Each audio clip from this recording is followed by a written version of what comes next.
paloma, así se llama aquel para que ya viaja. Entre los verdes campos existe el conocido Ipaporá. Hay una laguna que no se alegra, lleva por nombre Tapiracuá. Los pajarillos de 1000 colores allí se encuentran de todo hay.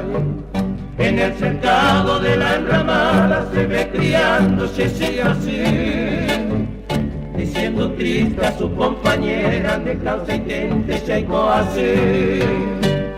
Y las palomas todas unidas emprenden vuelo al oscurecer, juntas avanza y allí descansa triste querido el taperé.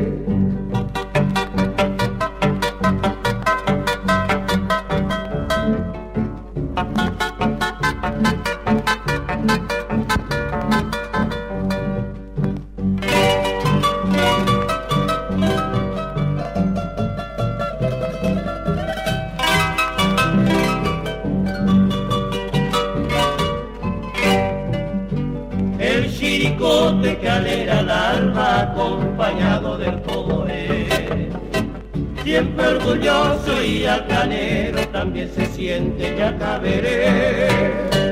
El alto monte se va volando pa' cada lado Surucuá, diciendo triste a su compañera naciere llana tras el tapá. Las piriritas también se quejan y triste dejan en boca ya. Y yo lamento mi sufrimiento con la esperanza que pierdo ya. Ya me despido desconsolado, se llama Bachevila mí. Adiós paloma encantadora, nene, te va a vir a mí.